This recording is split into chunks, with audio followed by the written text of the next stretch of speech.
What's your childhood mystery that you finally solved years later? Story 1.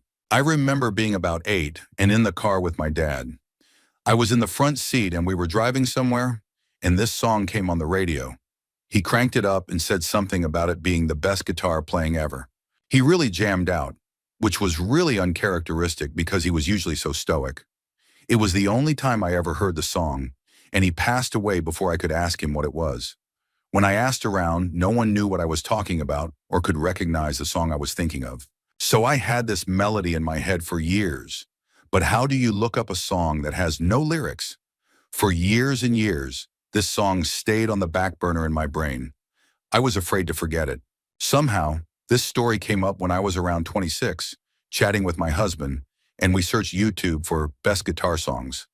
After about 15 minutes, we found it. Cliffs of Dover was the song that had been burned into my brain for 16 years. Now I jam out to it with my kids. Story 2. I solved a family mystery for my mom. I wasn't allowed to play console video games during the week all the way until I was 18, but some nights I'd really be craving it, so I would noiselessly creep through my house into the basement, where I could play video games in peace. But once every 30 times or so, one of my parents would need something from the basement, and I'd quickly turn off the TV monitor, hide in the guest room, and pray they didn't turn on a light or notice the console was on. One night I ducked into the guest room and hid behind the bed. To my horror, my mom followed me into the room and turned on the lights. I was panicking, so when she started digging through the closet with her back to me, I made a run for it. I nearly brushed her shirt, and if she'd seen me, I probably would have scared her badly. But I made it and ran all the way to bed. About 5 years went by, and my mom said something like, "You're such a quiet walker." And I told her it was because of my basement trips, thinking I had nothing to lose. My mom's face went kind of solemn, and when I explained, she said, "So there really was someone down there." She explained that she remembered that exact night and the feeling that there was a presence in the room. Over the next couple of days, she'd stare into space and just say, "I can't believe you were really there." She seemed to get over it, but she probably checks empty rooms a little more carefully now. Story 3. We grew up with very little money, and at the age of 10, my friends were all having these extravagant birthday parties with petting zoos, bounce houses, clowns, and so on. So my mother, who is very resourceful, decided I would have a sleepover for my 11th birthday. It was great, and we were going to make ice cream cones. So we got all the stuff out with my mom, and she opened up the box of cones, and they were all smashed. She told us that we weren't having regular ice cream. We were having Magic Castle sundaes because the broken cones resembled castle towers. We all thought this was awesome and enjoyed them. When my friends went home, they asked their parents to make Magic Castle sundaes. 2 days ago, I found out that my mother was getting food that was past the sell-by date from behind the grocery store. They weren't expired, just past the sell-by. She had no idea that the cones were broken until she opened the box with us. She quickly came up with the Magic Castle idea on the spot, and we all loved it. Just goes to show how easily kids can be delighted with a little creativity. Story 4. As a kid, I played Medal of Honor, Allied Assault with my brother. We got to the 5th level, which took place in a rainy French city similar to the one in Saving Private Ryan. However, we always got stuck on the first objective, which was to locate the bazooka team.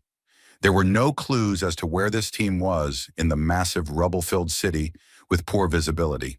To make things worse, hidden enemy snipers would constantly fire at you, making the search even harder.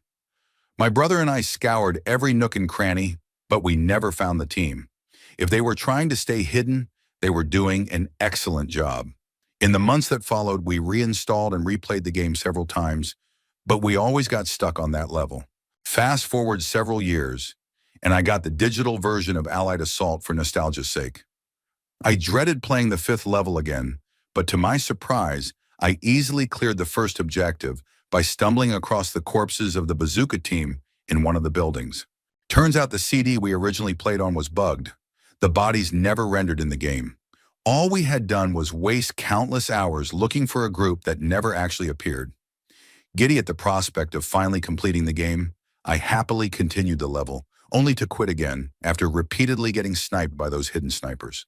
Story 5. My father used to take us camping, hiking, and on bike rides. He taught us about safety in the woods and on the water, and how to navigate using maps. So it wasn't all that strange when he said one day, I was maybe 10, we were doing a game where we'd be blindfolded and taken on a drive. The object of the game was to call out what direction we were turning by feel, and then ultimately, after driving about 30 minutes, give a guess roughly where we were and which direction home was in. He was impressed by how well we did, and we took off the blindfolds and went for a hike. I never thought much about it. Years later, I realized why we played the game. My dad worked in criminal psychology, especially with cases involving offenders. He was preparing us for potential danger, essentially kidnap-proofing us, but in a lighthearted way so there was no fear or trauma.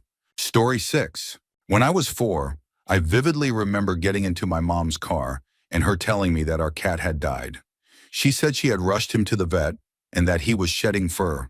Something was seriously wrong. Despite her best efforts, he didn't make it. I never knew why he died or why it happened so suddenly, but I accepted it. Fast forward about 15 years, I was home from college for Christmas. On Christmas Eve, I was out driving to the store with my dad and uncle. They started talking about the cat my parents had gotten one Christmas. Yes, the same one. My dad said, "Yeah, that thing was too aggressive, so I took it to a farm and gave it away." Normally, when a pet passes away, parents will soften the truth and say it went to a farm to ease the child's burden. Not my parents. They gave me the harsh version of the story, even though it wasn't actually true. Story 7. My uncle, single, no kids, lived a few houses away from my grandparents, so my siblings and I would go between the houses and always loved my uncle's place. He had a huge tropical fish tank and let us play video games. He was the most fun uncle, always taking us to the movies, amusement parks, fishing, golfing, and keeping us laughing the whole time. But over time, he became less comfortable with us popping over, and we eventually resorted to sneaking into his house. We didn't get far before he got upset.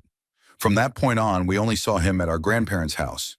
We used to joke with him about having a girlfriend over. Fast forward 17 years, he had a massive heart attack. While he was in the hospital, his sisters went into his house to look for paperwork and get things ready for his return. That's when they found rooms full of empty bottles of cheap vodka. My uncle had been struggling with severe alcoholism for years, and none of us knew. Suddenly, so many little things made sense. He passed away shortly afterward due to organ failure caused by alcoholism. He wasn't even 60. Story 8. I had meningitis when I was 2 years old, and my baby brother had it too, but he didn't survive. I had the viral form, and he had the bacterial form. I grew up thinking I got it first and always felt like I had given it to him and was somehow responsible for his death. I know that sounds irrational, but you can't help what you think, especially when you're a child. It wasn't until I was an adult that I found out he actually had it before I did. I don't know why no one told me that before. Maybe they didn't realize I had carried that guilt with me, since I never talked about it. No one had ever mentioned that he passed before I got sick. Or maybe it happened while I was in the hospital. That part still isn't clear to me. I was hospitalized for about 3 weeks, so it could have been before or during my stay. Story 9. I wasn't a kid anymore. But some years ago, when my mom was terminally ill, my family started receiving food-based gifts from friends. Prepped dinners, baked snacks, restaurant gift cards, the usual gestures of support people offer during hard times. I remembered my dad once asking me if I had tried the pastries we got from some family friends. We'll call them the Nelsons. I told him they were a little dry, but really tasty, and he chuckled. That moment stuck with me because his question and reaction seemed oddly specific. A couple of years later, while driving and spacing out, I remembered his strange reaction and the fact that the Nelsons had mentioned growing marijuana at home. Around the same time, they had also suggested easing mom's pain with it. It hit me then. I had eaten cookies with marijuana in them. I had no clue at the time. I feel so silly for not realizing it sooner. And honestly, I don't remember anything that happened after eating them. Storytime. When we were kids, we used to ride our bikes up the road to this horse ranch that sat on a hill. So many memories up there. Off in the distance was a huge hill that eventually got bought and turned into a winery. This hill was completely covered in trees, except for the bare area that faced us. One autumn afternoon, my best buddy and I spotted something very furry walking on 2 feet from one tree to another. The hill was likely hundreds of yards away from us, but whatever we saw was clearly much bigger than we were. Since the sun was setting, the whole thing really scared us. We screamed and tore down the road on our dirt bikes, terrified of whatever that thing was. Years later, I found out that what we had seen was most likely a bear walking upright. But for nearly a decade, my buddy and I were convinced we had seen Bigfoot. Story 11. For over 20 years, I had a very distinct memory of watching a movie with my dad around the holidays in our living room. It was a black and white film, but I remembered only one specific scene. I was probably about 6 or 7 when I saw it with him. It stuck with me for the longest time. I would think about it periodically for years because I remembered it being so cool, and I just wanted to know what movie it was so I could watch it again as an adult. Then one day, I can't even recall where, I saw someone online describing a movie and mentioning the name. It sounded really similar to what I remembered. I looked it up on YouTube, and it turns out the movie was Babes in Toyland / March of the Wooden Soldiers.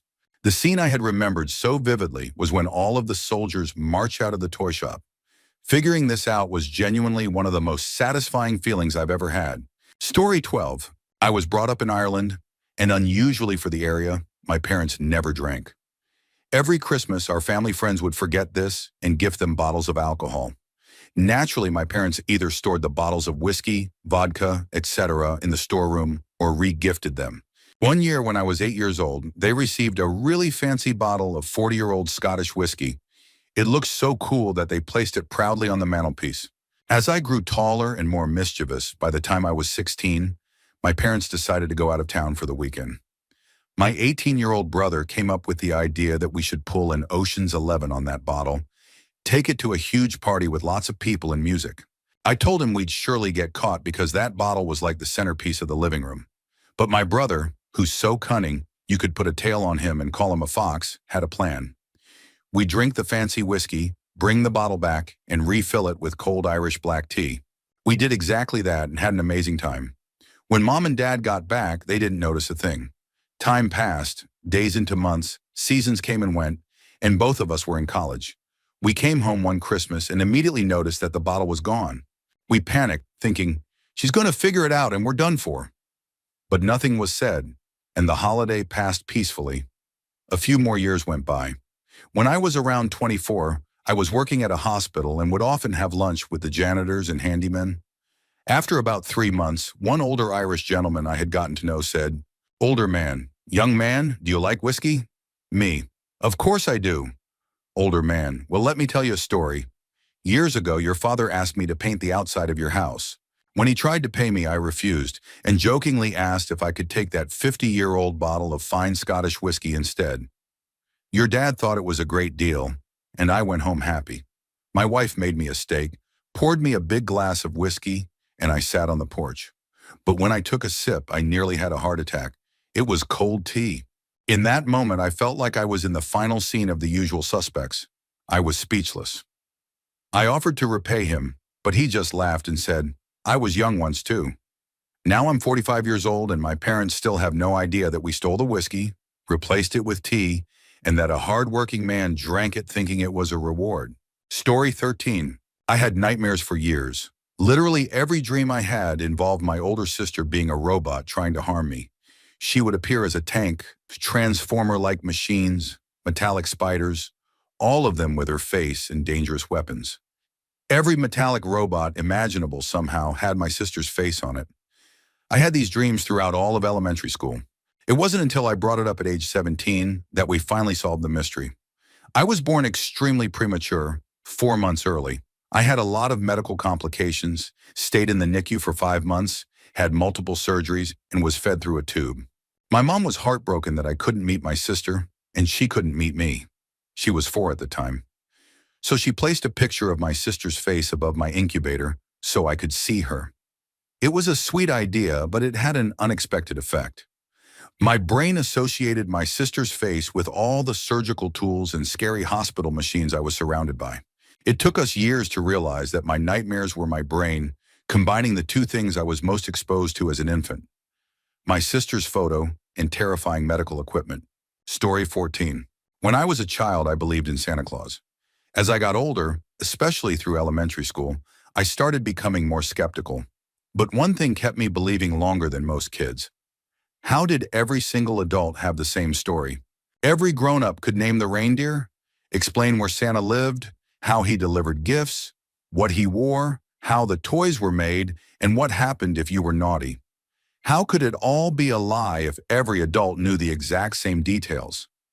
I figured it must be some global secret society or government-level cover-up to keep the story going. I wondered for years how such an elaborate conspiracy could exist. I finally cracked one Christmas when I asked Santa for coal and instead got charcoal. Suspiciously, it looked just like the kind my parents kept in the garage. I questioned them about it, and they finally confessed. They told me that everything I thought I knew about Santa came from stories, songs, movies, and television. There was no conspiracy, just generations of adults who had listened to too many winter playlists at the mall. Story 15. When I was in elementary school, we were learning about different cultures and the folklore associated with them. I have a decent amount of Irish in my heritage, so naturally I perked up when we started learning about Ireland, more specifically, leprechauns.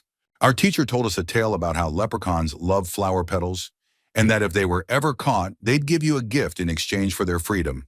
So naturally, I started hatching a plan. When I got home, I told my mom all about what I had learned and how I was going to catch a leprechaun and get a gift. I picked some flower petals from her garden, grabbed a plastic cup, a length of string, and a stick, and set it all up in the backyard. I had my trap in place, laid down on the grass, and watched intently for a leprechaun to wander by, drawn to the scent of the freshly picked petals. About an hour passed and I started to doze off. I don't know how long I was asleep, but when I woke up, the cup had tipped over and my trap had been sprung. I couldn't believe my luck. I was so excited. I put my ear up to the cup to hear if anything was squirming around inside. It was silent.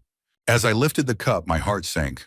Of course, there was no leprechaun, but hidden in the grass beneath the cup was a small green boot. I was thrilled. I figured I hadn't caught the leprechaun, but surely he would want his boot back. I ran inside and told my mom the whole story. She encouraged me to write the little guy a note and give him his boot back. Maybe he'd give me a gift in return. So I pulled out a piece of loose-leaf paper in a pen and wrote a note. I told him that in exchange for the boot, I'd like a gift. I placed the boot on top of the note and left it on the kitchen table. Before bed, I even made sure to leave the back door open just a bit. In the morning, I rushed downstairs to see if my plan had worked. The boot was gone, and in its place was a Power Rangers action figure I had been begging my parents for the week before. I was so excited and proud, and I even brought it to school for show and tell, bragging to everyone that I had made a deal with a leprechaun. But life went on, and as I grew older, my belief in magic faded along with the memory. Years later, when I was in college and we were moving out of my childhood home, we all went through boxes of our old things. I was helping my mom with one of her keepsake boxes when she started telling me about each item and the memories tied to them.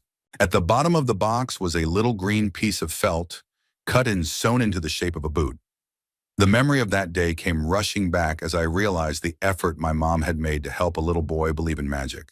It's now one of my favorite childhood memories, and one of the most meaningful moments of my life. I still get emotional thinking about it and hope to do little things like that for my kids someday, because those little things really do make a big difference. Story 16. When I was around 10 or so, my family moved to a house out in the country. It sat about half a mile back from the road, and at the front near the road was an old graveyard. Old at least by Midwestern U.S. standards. Most gravestones dated from the 1800s to early 1900s. That first year, my parents wanted to start several gardens, including one up near the fence line by the graveyard to block the view from the road. I was helping my dad plant things when I found a row of large teeth. Horse teeth, I assumed. I thought it was odd, but my dad explained that sometimes people buried their horses just like we buried our cats and dogs. I didn't think much of it, and we just reburied the teeth where we found them. My dad never ended up doing much with that garden, and I never gave it a second thought. Years later, when I was in college and had long forgotten about it, one of my friends, who happened to be a teacher's assistant for one of my father's classes at the time, brought something up. He asked me about the time I had dug up part of a skull. I was confused at first, until he clarified. "Oh yeah, those horse teeth? Yeah, apparently that wasn't a horse. Story 17. I had a golden retriever growing up who absolutely loved chew toys. One year we got him one of those big, meaty cow bones as a birthday present and let him enjoy it in the backyard. He had it for a single afternoon, and then it disappeared. This thing was over a foot long.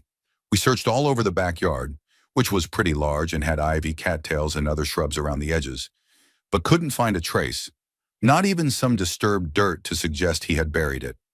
We eventually concluded that a coyote had somehow gotten into the yard and stolen it, even though our fence was fairly tall. Fast forward 10 years. The dog had since passed away, our whole family had moved halfway across the state, and my parents were renting out the house. They drove down one weekend to do some maintenance for the tenants and found the bone, sitting right there on the backyard steps. It was meatless, somewhat bleached, but completely intact. My dad casually brought it up, and the tenants told him their little dog had dragged it out from under the back porch. All those years we thought our dog was just relaxing under there, when in reality he had probably been working on that bone in secret the whole time. Story 18. Well, it was a short-lived mystery for me, but it kind of counts. I was born in Alabama and moved north to Indiana when I was 4. We had 2 dogs that moved with us, and my dog was Hannah the collie. She didn't handle the move very well, and I remember her always trying to run away, chewing on doors to get outside, stuff like that. One day my mother told me that Hannah had gone to live on a farm in Alabama and that she'd be much happier there. I automatically believed her because when we lived in the countryside back in Alabama, all our neighbors had farms. It wasn't until I was much older, in my 20s, that a friend pointed out how much that sounded like the classic story parents tell their kids when a pet dies. So I asked my mom about it again, and she reassured me that Hannah really had gone to live with an old neighbor of ours in Alabama who had plenty of land for her to run like she loved. She even showed me pictures to prove it. It was nice to know she hadn't passed away back then, but for a few days, I felt silly for never questioning the "she went to live on a farm" line. Turns out I was smart to believe my mom. Story 19. Some backstory. I'm from Northern Ireland, and my parents split up when I was just a year old, in a very angry and messy way. When I was 3, my mom decided to take us to Glasgow, Scotland for Christmas. We had family there, and she thought it would be a nice change and give us a wholesome holiday experience. One day we were shopping with my aunt in a large shopping center in Glasgow, and I distinctly remember something strange. I saw a man wearing the exact same bright-colored coat my dad had at the time. He had similar colored hair, too. I remember trying to wriggle out of my mother's arms, screaming, "Daddy! Daddy!" But the man didn't respond, and a woman was with him. My mom kept saying, "That's not him, he just has a similar coat." Years later, I brought it up and said, "Remember that time I thought I saw Dad in Glasgow?" And she immediately said, "Oh my goodness, that was the worst day ever. It was him. Of all the places in the world, we happened to be in the same shop, in a different country, at the same time." I have a good relationship with my dad now, but hearing the truth about that moment really shook me. I used to think of it as a funny story until I learned what really happened. Story 20. When I was a little kid in the 1980s, I got swept up in what was known as the Satanic Panic. I went to a Catholic school in a mid-sized city, and they took it very seriously. Everyone did. I was convinced the entire world was secretly controlled by a group of devil-worshipping criminals, and I was determined to grow up and stop them. Then sometime in high school, the whole thing just vanished. One day, the so-called Satanic Illuminati were out to harm every child they could find, and the next, they were just gone. Eventually, I forgot all about it. Flash forward to my mid-20s.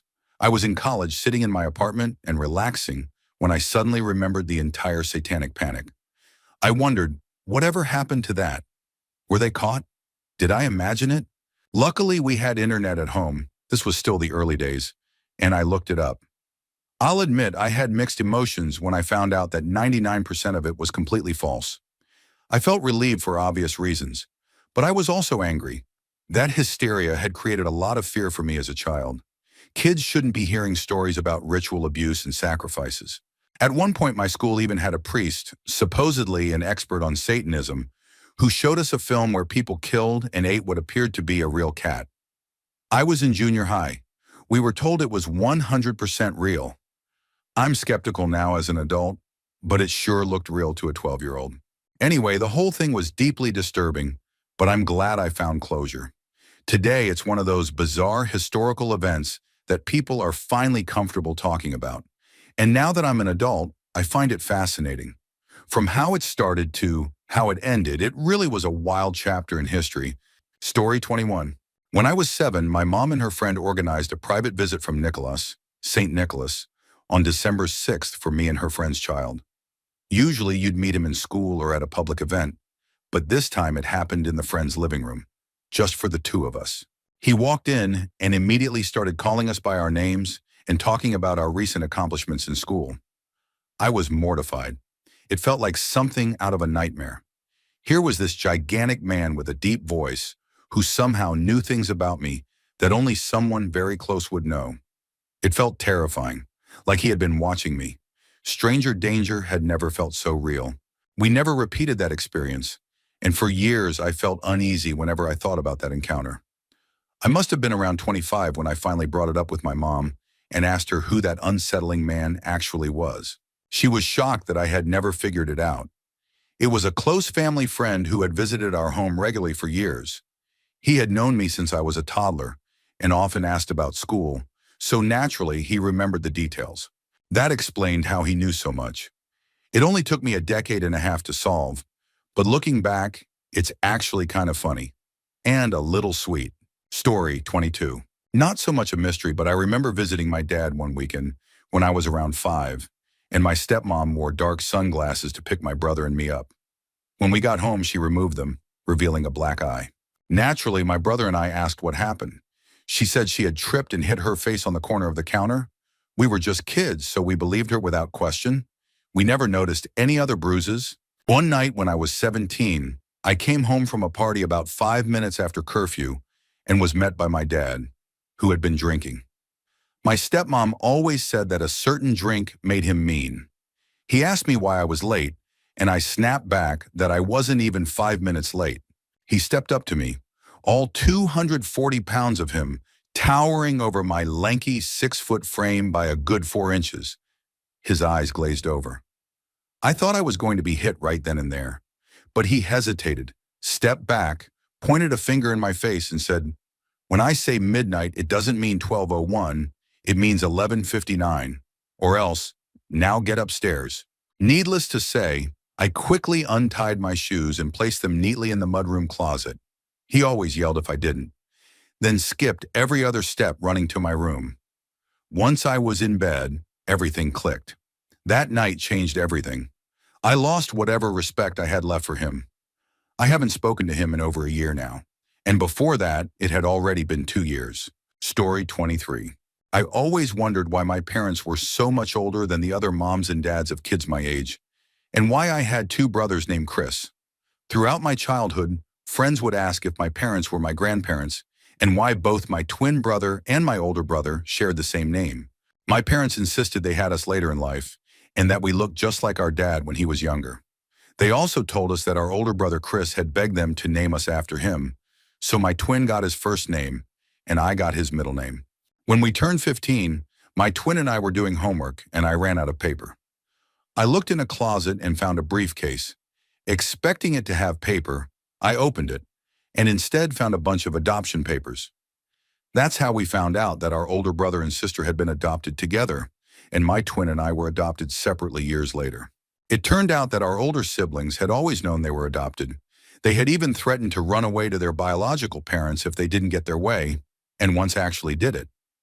Our adoptive parents were scared my twin and I would do the same, which is why they never told us. Long story short, I eventually searched for my birth parents and found a biological family member's phone number when I was 21.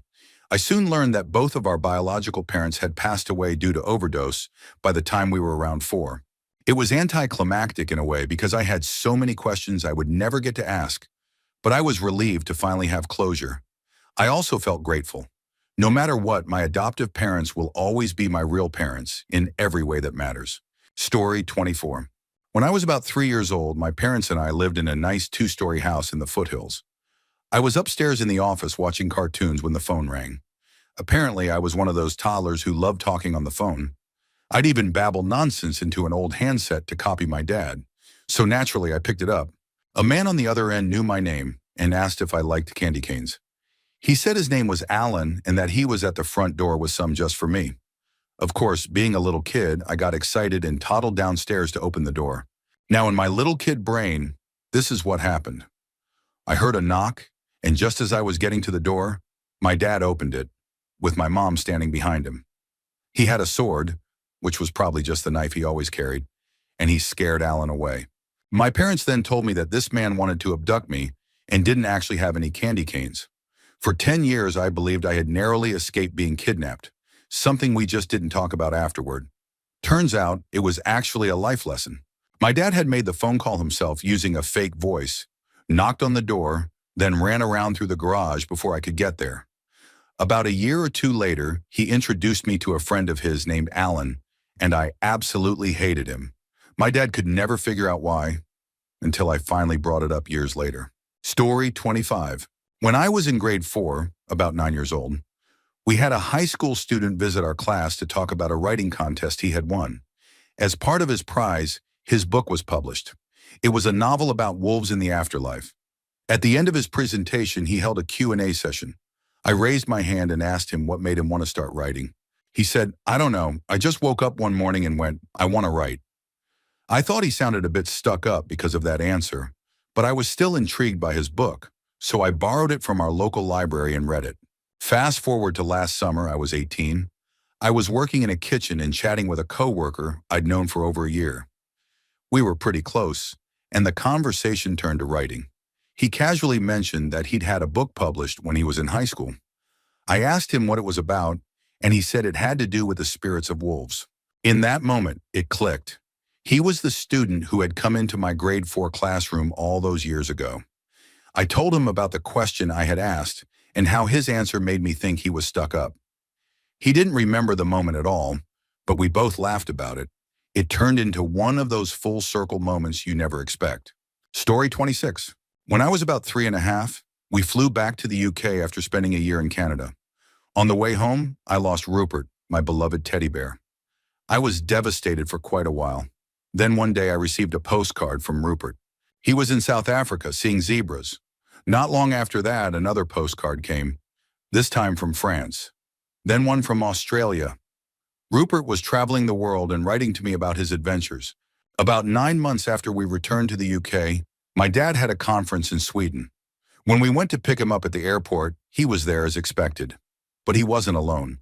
While in Sweden, he had found Rupert in the airport lounge, ready to come home. Even better, Rupert had his cousin James with him, who looked just like him. So Rupert returned to me after his global adventures, and he brought along a friend. Fast forward 25 years. One night during a long Sunday dinner, the conversation drifted to childhood memories. I asked my mom and dad what really happened during Rupert's travels. They looked at each other, and my dad said, "I guess we can tell him now." My mom explained that when I lost Rupert on the flight, she called the airline, the airport, and the hotel we had stayed in before leaving Canada, but there was no sign of him. Desperate, she went back to the store where Rupert had originally been bought. My Uncle Barry, who had passed away by then, had purchased him for me when I was born in 1986, but the store no longer sold Rupert. Someone gave my mom the contact information for the manufacturer or distributor. She wasn't sure which, and they told her they still had 2 in stock.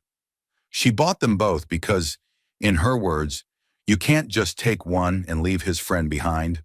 But the new Ruperts were too clean and new. They didn't look like a teddy who had been loved by a toddler for over 3 years, so my mom got creative. She washed one of them multiple times, dragged him through the garden, rubbed dirt on him, then washed him again, doing everything she could to make him look loved. Meanwhile, any friends going on holiday were asked to send me postcards from Rupert, sharing updates from his world tour. Once Rupert was properly aged and his travel story well established, my parents needed a believable way for him to return. So when we went to pick up Dad at the airport, Mom hugged him first and slipped Rupert and James under his coat. Then Dad pulled them out like he just found them in the terminal and told me how they had bumped into each other in Sweden. To this day, I still remember being absolutely amazed that Rupert could send me postcards. I never questioned how he could write or travel. His return after a 9-month adventure felt like magic. I didn't learn the full story until I was nearly 30. And honestly, it only made the memory more special. Mystery solved. Story 27. I have a vivid memory of sitting on my mom's lap. I can see her presence in the periphery in the memory. I'm looking across the small living room of the house I grew up in at my grandparents', who are sitting in our chairs with a suitcase between them. I've always loved that memory. I brought it up to my mom when I was around 10, and she said the only time my grandparents ever visited was when I was less than a year old. I was amazed. My earliest memory was from before I even turned 1. I shared that little fun fact with people over the years. Not often, but it was something I thought made me a little unique. Fast forward several years, I'm around 18, and my mom finds a picture of my grandparents visiting when I was a baby. She shows it to me, and I'm staring at my memory. There they were, sitting across from the camera in those chairs with the suitcase between them. My mom always took pictures. I didn't love it then, but I sure do now. And she was likely behind the camera, seated on the couch across from them. I realized then that I didn't remember the actual moment. I had a memory of the photo. And since the perspective was from the camera's view, it felt like I had been sitting on the couch. I probably also remembered being told that I was a baby when the photo was taken, and my brain filled in the blanks. That hazy image of my mom in my peripheral vision? Likely just a constructed detail. Sitting on her lap made sense, and maybe that's why it fit, or maybe I really do remember something from under a year old. Story 28. I used to have horrible recurring nightmares from about age 6 to 19. I'm 27 now. In the dreams, everything around me was moving at lightning speed while I stood still, like the visual effect in the movie Limitless when the main character travels. That movie terrified me for exactly that reason. I'd always wake up in a cold sweat, completely shaken. When I was 19, a girl I liked convinced me to try weed for the first time. And just like that, being high triggered the same sensation from my dreams. Only now it was happening in real life. It hit me like a wave of realization. Those dreams weren't random. They were probably the result of me getting contact high from my mom smoking weed around me when I was a kid. I didn't understand what was happening to my body at the time, and my subconscious turned it into a terrifying recurring dream. That moment was an epiphany. From that day forward, I never had the nightmare again, and I wasn't scared of Limitless anymore. My mom never knew the kind of trauma that caused me growing up, and I doubt she would have taken it seriously if I had told her.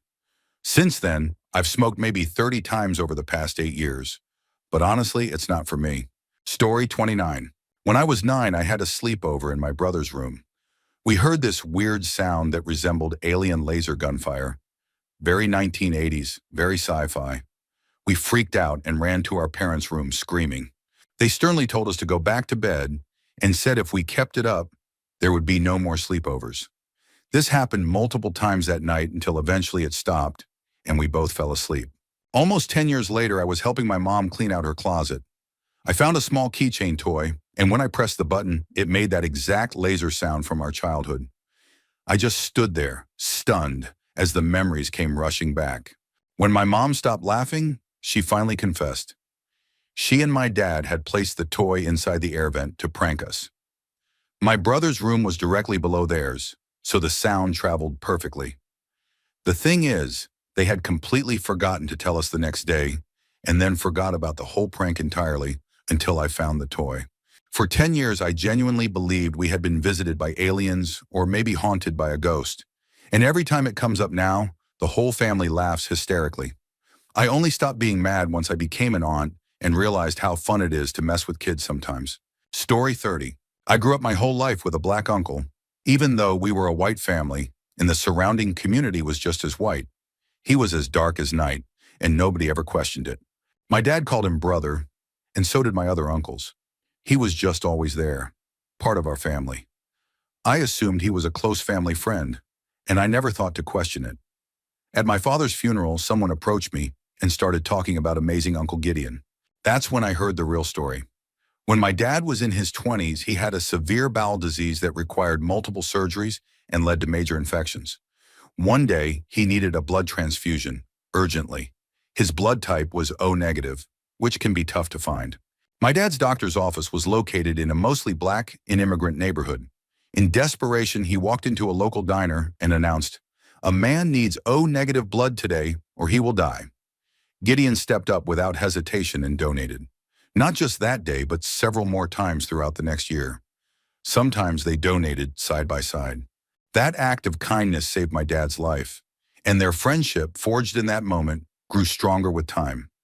This was the 1960s, and friendships like theirs weren't exactly common where we lived, but it didn't matter.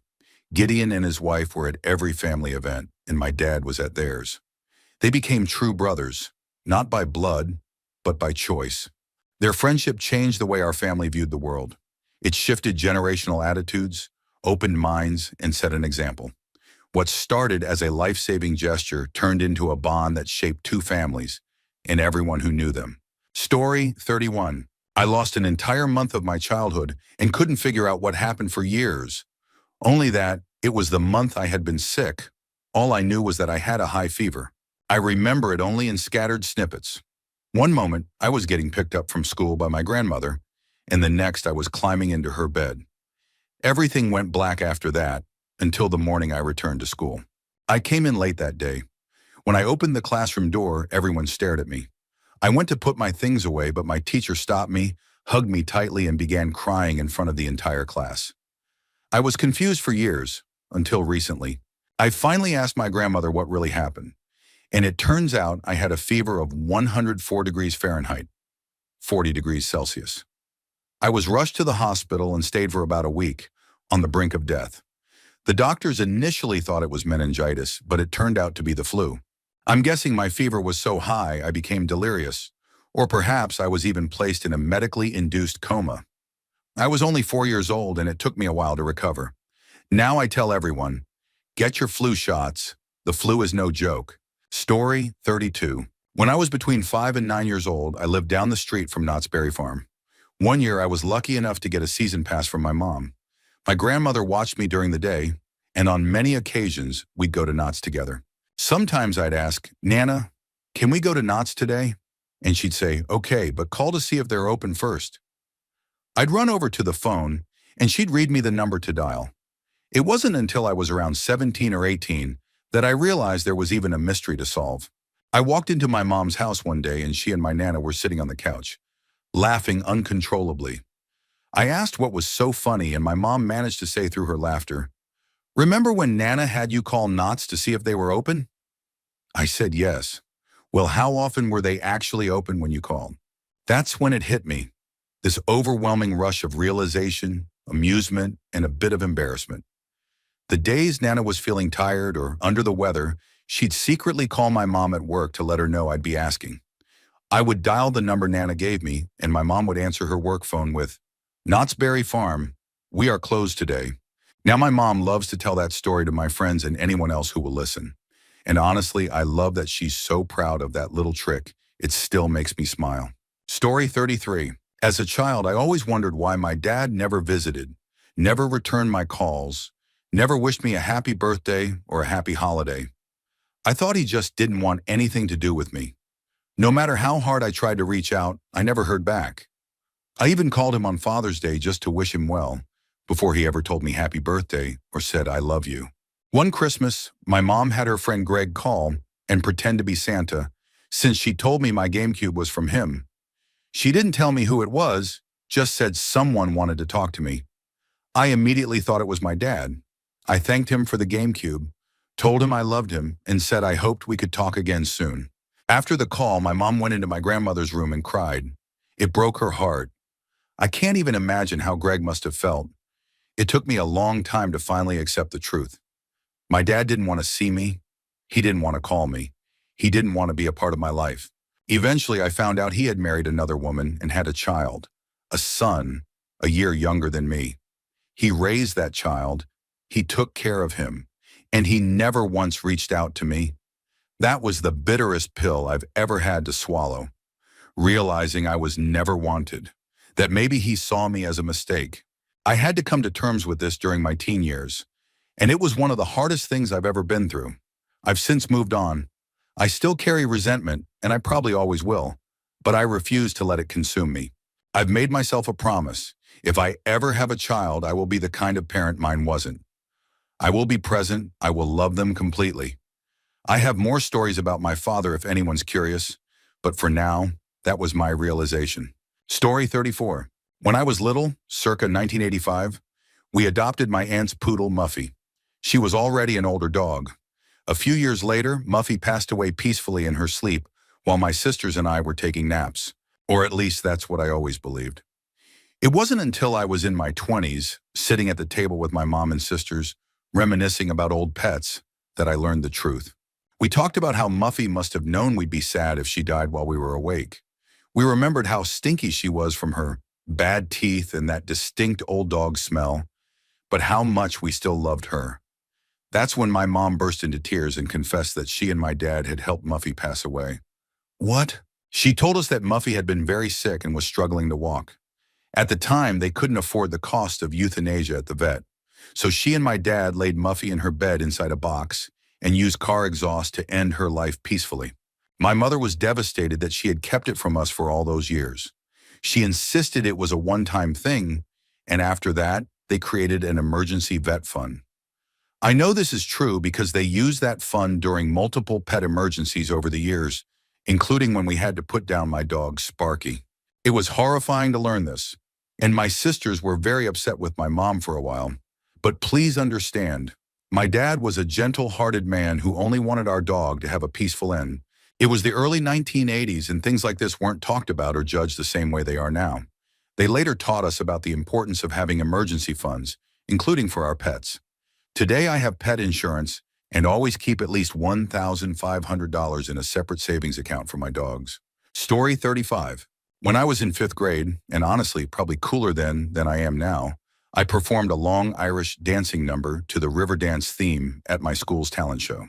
I wore a giant curly wig and one of those dramatic performance dresses. By the end, I was glowing because older kids, probably from 6th or 7th grade, were cheering and whooping during my set. I was riding high on the attention. As I walked off stage, a couple of those kids told me, "Good job," and gave me high fives. I didn't understand why they had picked me to compliment, but I assumed everyone had just felt the same energy I had while performing. Even my mom said, "See, honey, everyone loved it." Fast forward about 16 years. I'm 27, not even thinking about childhood, just minding my business. And suddenly, out of nowhere, the realization hits me like a ton of bricks. They weren't cheering for me because they loved the performance. They were mocking me. As I got older, I started to recognize that kind of behavior. Groups of kids pretending to cheer just to be cruel. And for the first time, I connected it to that moment at the talent show. My mom, bless her, either knew and tried to shield me from it, or genuinely didn't realize it herself. Either way, I believed her. The realization still stung, just as much as it would have if I had figured it out back then. Of course, it didn't actually hurt me in the long run, and I chuckled about it eventually. But that moment of sudden clarity, that was rough. Story 36. Blackbirds after secondary school, I started walking home instead of taking a taxi. I liked walking, and it meant extra spending money. Along the way, I noticed one or two blackbirds, maybe the same ones, perched on the power lines. They'd chirp loudly whenever I approached. Then they'd fly just out of my line of sight, swoop uncomfortably close to my ear, and sharply chirp again, repeating until I was a certain distance away. It used to freak me out. I had seen enough cartoons and horror movies with birds swarming people to feel genuinely spooked. And I grew up in a deeply religious and superstitious family. My mom always told me animals could sense evil spirits or danger. There were 3 routes I could take home, all parallel to each other. But somehow the birds always chose my route, and they always attacked me. After a while, I started to think I had done something wrong. Maybe I was evil. I even prayed at night, asking what I'd done to deserve it, and promised to behave better. Years later, around the time I turned 18, I learned that blackbirds do this to protect their young. They weren't warning me. I was just getting too close to their nests. It all made perfect sense, and I felt so ridiculous for not realizing it sooner. Story 37. Our family stopped celebrating Christmas when my 2 older brothers and I were teenagers, mostly because we didn't really believe in God. Everyone was fine with the arrangement. We were pretty lazy when it came to gifts anyway, and we'd end up just exchanging the same amount of money back and forth. One Christmas, when I was 14, we didn't have a tree as usual. But on the first day of Christmas, we found a tree in our garden. It was small, kind of ugly, and beaten up looking. No one knew how it got there. Since one side of our garden was directly facing the street, we figured someone walking by must have tossed it over the fence. Our best guess was that a Christmas tree seller didn't want to take unsold trees back home. So we decided to decorate it. Why not? It actually turned out pretty nice, and we all enjoyed it. Still, we didn't go back to celebrating Christmas after that. Years later, probably 5 or 6, we were all home for the holidays and remembered that weird tree. My brothers grinned at each other and finally told us the real story. They had gone to a Christmas rave the night before and were pretty drunk on the way home. They passed a Christmas tree stand that was closed and abandoned. For some reason, they decided to reach through the fence, grab a tree, and bring it home. They didn't even know why they took the smallest, ugliest one. Once home, they weren't sure what to do with it, so they just threw it into the garden.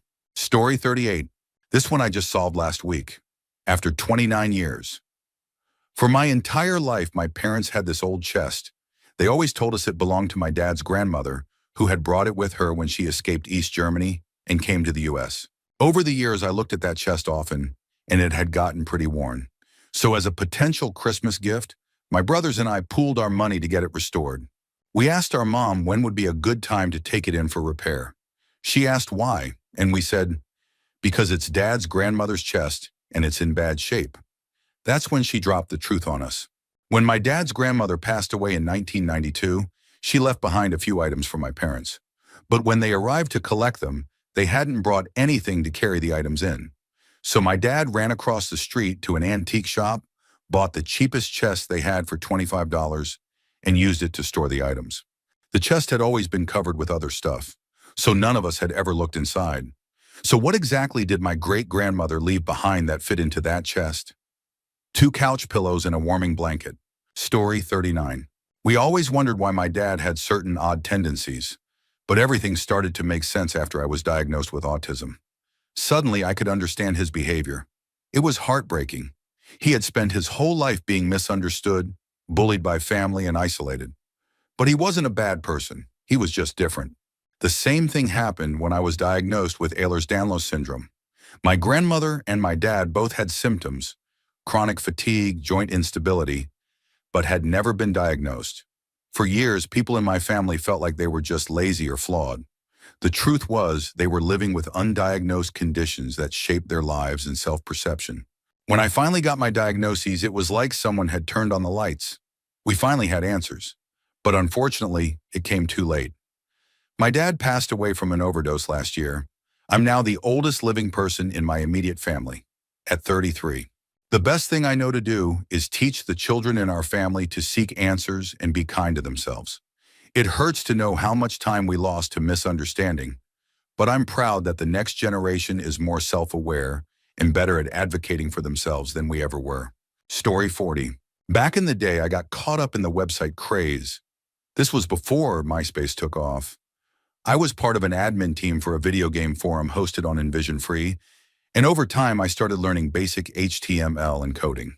Fast forward a year, and I was working with the lead admin to migrate the board off InVision-Free onto our own hosting. Since we were teenagers with no money, we created a Perl script to copy the forum, thread by thread, post by post. We even designed it to mimic user accounts by figuring out password hashes and feeding them into isolated Opera browser instances to automate the process. Through that, I learned how to reverse hash passwords. As a test, I tried it on my mom's Hotmail account. It worked. In under 10 minutes, what I found in her inbox changed everything. There was a conversation between her and my uncle. In it, she admitted to hating being a mom, resented my dad, and hated living away from her family. My uncle was encouraging her to leave. The last email in the thread was from him, telling her that if she really wanted to leave, she should accuse my dad of domestic violence, because he had a temper. I forwarded the email to myself and to my dad, printed the conversation, and explained how I found it. My dad confronted her, but never told her how he got the email. About 12 years later, my parents got divorced. My mom stayed at my place for a while and asked me if I would testify in court on her behalf if she sued my dad for alimony.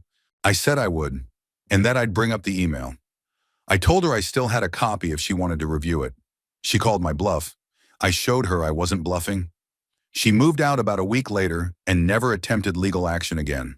Later, my dad told me the real reason they got married was because my mom was pregnant with me. Their wedding was in July. I was born in January. And suddenly everything made sense. Story 41. When I was around 5 or 6, my brother and I each got a hamster. Mine was named Muffy. For the first couple of days, Muffy was incredibly sweet and cuddly. She loved being held and was calm and affectionate. But by the third day, everything changed. She became aggressive, biting, snapping, and refusing to be handled. It was like a complete personality switch. I was so confused and really upset by it. Years later, I brought up Muffy in a conversation with my brother. He got quiet and finally told me the truth. A few days after we got the hamsters, he had taken both of them to his friend's house. For some reason, he left my hamster and her ball on a table, thinking it would be fine as long as he taped the ball down. I still don't know why that made sense to them. His friend wasn't the best influence. They went off to play, and when they returned, they found Muffy had rolled off the table and broken her neck. They told my mom, and before I ever found out, she went to the pet store and bought another hamster that looked the same. Unfortunately, the new Muffy had a completely different temperament, much nastier and more aggressive. When my brother told me all this, I think I cried. It still feels weird even now. I understand why my mom did what she did. I was just a kid, but I don't think she handled it the right way. Story 42. When I was about 6 years old, something magical, or so I thought, happened in my bedroom. I was lying in bed with the door closed, trying to fall asleep. My bedroom was close to the kitchen, so I could hear my dad doing dishes, the TV playing, and light pouring in under the door. Then suddenly I heard a steam engine, and my room lit up in a soft golden glow. I sat up and saw a tiny little train emerge from the wall, steam puffing out of it, wheels turning. It chugged toward me, turned, and disappeared through another wall. It felt so real. I was in awe. I immediately ran to tell my mom, but she didn't believe me. She said I must have been dreaming, even though I had heard my dad in the kitchen the entire time. So I went to the kitchen and asked my dad if he had seen the train or noticed the golden light. He looked confused and said no. Years later, I learned about sleep paralysis and realized that's probably what happened. It finally made sense. I'm just thankful I saw a beautiful little steam engine and not something terrifying like aliens or shadow figures. Story 43. When I was 11, my siblings and I used to feed a stray kitten. She was scrawny and probably sick, but we loved her. We called her Charlotte. She was some kind of Siamese mix. Our parents wouldn't let us bring her inside, so we made a warm, dry bed under the porch and brought her milk and food.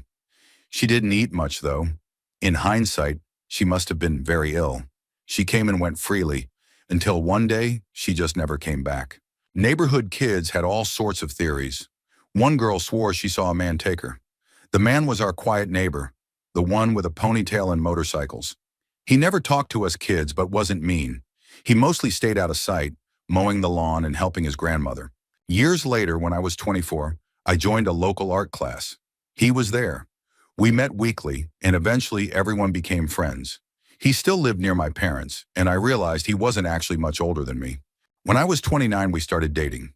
About 6 months in, he showed me an old photo of a fat, happy cat and asked if I recognized it. I didn't. Then nervously, he told me it was Charlotte, the stray kitten from when I was 11. Apparently, I had asked him about her back then, and he lied and said he didn't take her, just to avoid a weird interaction with a kid. Here's what really happened. On his way to work one summer morning, he saw a kitten lying by the road in the blazing sun. When he returned hours later, the kitten was still there. He assumed she had died, but he got a shovel to move her anyway. As he picked her up with his gardening gloves, she breathed. He brought her inside, syringe-fed her, and called a vet. She pulled through. Once she was stable, he gave her to his parents, and she lived happily until the year before he told me. He was terrified I'd be angry at him for lying and thought I might even break up with him, but I didn't. We're married now.